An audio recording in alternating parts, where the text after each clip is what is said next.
नमस्कार बंधुरा তোমরা সবাই কেমন আছো? আশা করি সবাই ভালো আছো।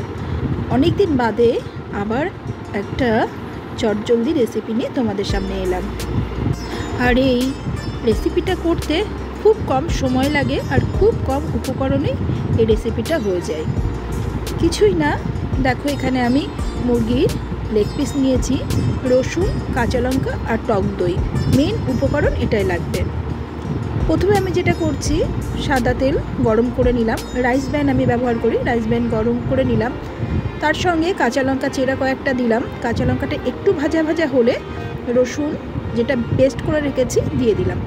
রসুনটা আমি হালকা ভেজে নেব। খেয়াল রাখতে হবে রসুনটা যাতে পুড়ে না যায়।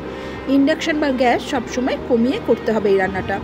এবার আমি লেগ পিসগুলো দিয়ে দিলাম, হালকা ভেজে নেব।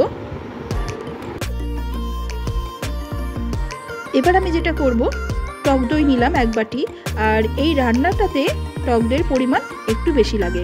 টক দইয়ের মধ্যে পরিমাণ মতো নুন, মিষ্টি আর আমি দিলাম 1 চামচ ময়দা। ময়দা দেওয়ার কারণ, এই টক দইয়ের মধ্যে যে কোনো টক দই দিয়ে রান্না করলে কি হয়, অনেক সময় ডালা ডালা মতো থেকে যায়, সেটা খেতেও ভালো লাগে না, দেখতেও ভালো লাগে না। তো তার জন্য ময়দা বা আটা আপনারা দিয়ে দেখতে পারেন। তো এবার আমি টক দইটা দিয়ে বেশ কিছুক্ষণ নাড়াচাড়া করে আমি গ্যাস কমিয়ে ঢাকা দিয়ে রেখেছিলাম। তাহলেই এটা রেডি হয়ে যাবে। খেতে কিন্তু দুর্দান্ত লাগে, এত কম উপকরণ আর কম সময়ে এই রসুন মুরগিটা হয়ে যায়। আপনারা করে দেখতে পারেন।